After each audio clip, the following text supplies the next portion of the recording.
Assalamualaikum warahmatullahi wabarakatuh.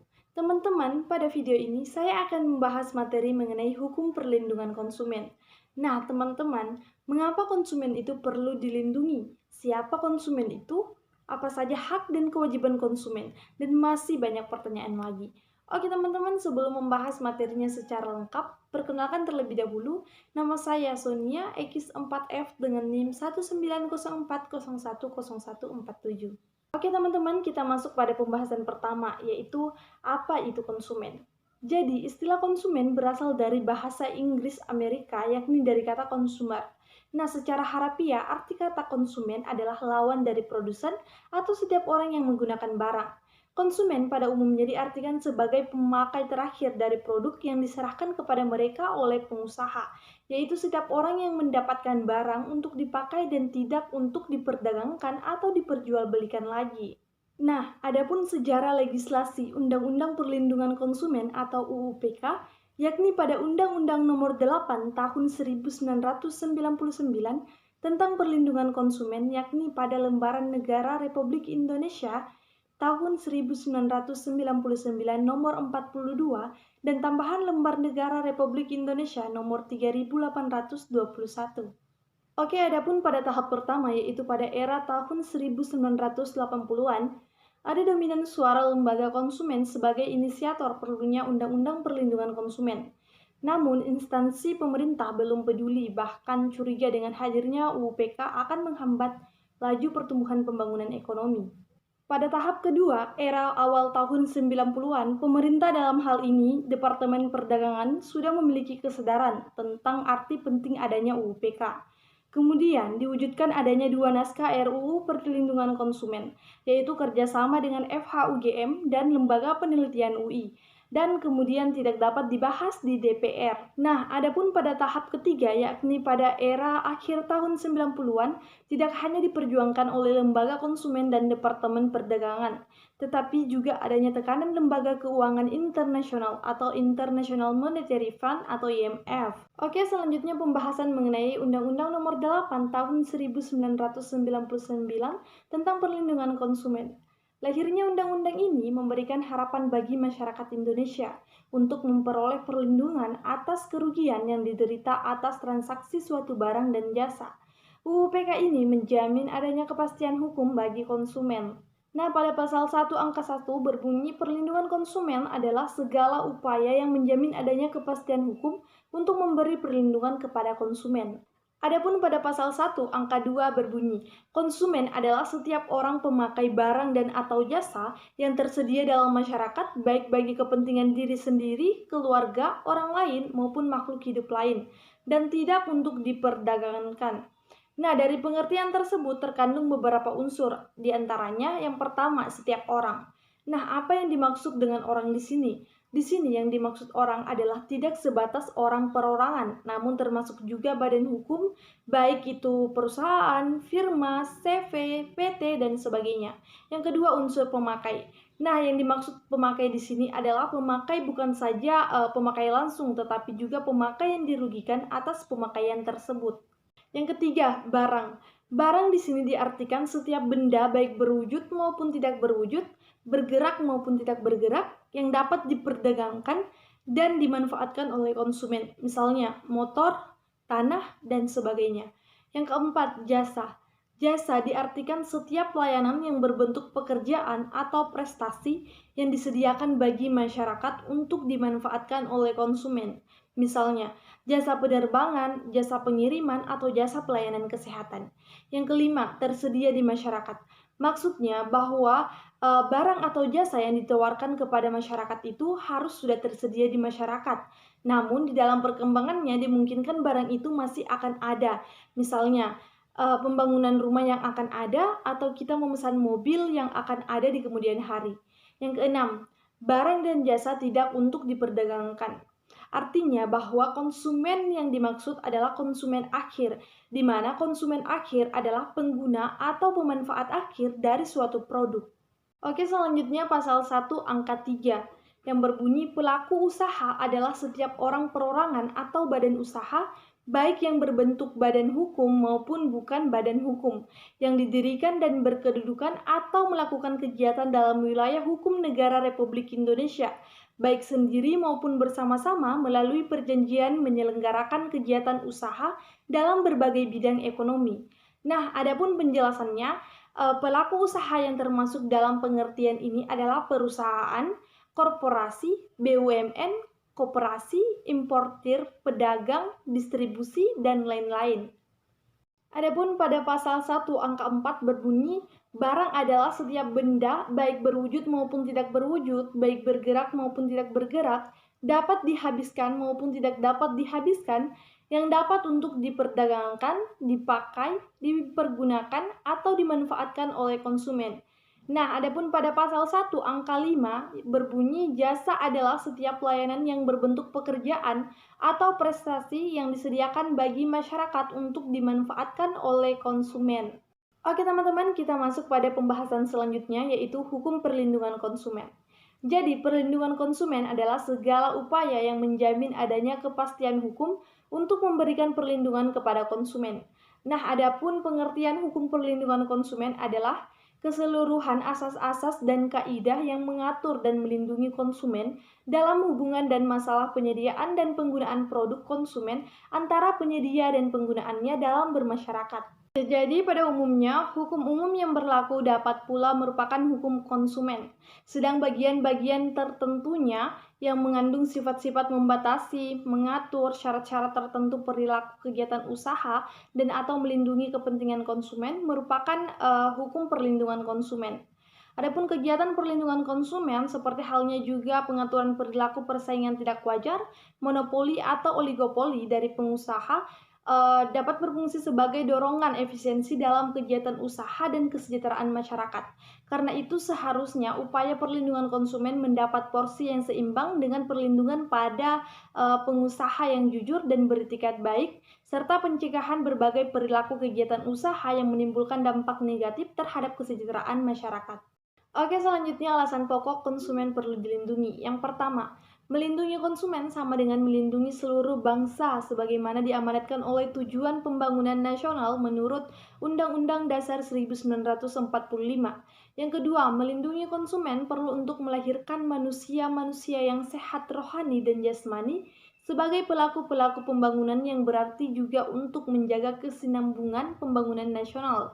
Yang ketiga, melindungi konsumen perlu untuk menghindarkan konsumen dari dampak negatif penggunaan teknologi. Yang keempat, melindungi konsumen perlu untuk menjamin sumber dana pembangunan yang bersumber dari masyarakat konsumen. Nah, adapun tujuan perlindungan konsumen. Yang pertama, meningkatkan kesadaran, kemampuan, dan kemandirian konsumen untuk melindungi diri. Yang kedua, mengangkat harkat dan martabat konsumen dengan cara menghindarkan dari ekses negatif pemakaian barang dan atau jasa. Yang ketiga, meningkatkan pemberdayaan konsumen dalam memilih, menentukan, dan menuntut hak-haknya sebagai konsumen. Yang keempat, menetapkan sistem perlindungan konsumen yang mengandung unsur kepastian hukum dan keterbukaan informasi serta akses untuk mendapat informasi. Yang kelima, menumbuhkan kesadaran mengenai pentingnya perlindungan konsumen sehingga tumbuh sikap yang jujur dan bertanggung jawab dalam berusaha. Yang keenam, meningkatkan kualitas barang dan atau jasa yang menjamin kelangsungan usaha produksi barang dan atau jasa, kesehatan, kenyamanan, keamanan, dan keselamatan konsumen. Oke, selanjutnya saya akan membahas mengenai 5 asas dalam perlindungan konsumen. Yang pertama, asas manfaat. Asas manfaat dimaksudkan untuk mengamanatkan bahwa segala upaya dalam penyelenggaraan perlindungan konsumen harus memberikan manfaat sebesar-besarnya bagi kepentingan konsumen dan pelaku usaha secara keseluruhan. Yang kedua, asas keadilan. Asas keadilan dimaksudkan agar partisipasi seluruh rakyat Indonesia diwujudkan secara maksimal dan memberikan kesempatan kepada konsumen dan pelaku usaha untuk memperoleh haknya dan melaksanakan kewajibannya secara adil. Yang ketiga, asas keseimbangan. Asas ini memberikan keseimbangan antara kepentingan konsumen dan pelaku usaha dan pemerintah dalam arti material maupun spiritual. Yang keempat, asas keamanan dan keselamatan konsumen. Asas keselamatan dan keamanan konsumen dimaksudkan untuk memberikan jaminan atas keamanan dan keselamatan kepada konsumen dalam penggunaan, pemakaian, dan pemanfaatan barang dan atau jasa yang dikonsumsi atau digunakan. Yang kelima, asas kepastian hukum. Asas kepastian hukum dimaksudkan agar baik pelaku usaha maupun konsumen menaati hukum dan memperoleh keadilan dalam penyelenggaraan perlindungan konsumen, serta negara menjamin kepastian hukum. Oke, selanjutnya hak dan kewajiban konsumen. Secara umum, terdapat 4 hak dasar konsumen yang diakui secara internasional, yaitu yang pertama, hak untuk mendapatkan keamanan atau the right to safety. Yang kedua, hak untuk mendapatkan informasi atau the right to be informed.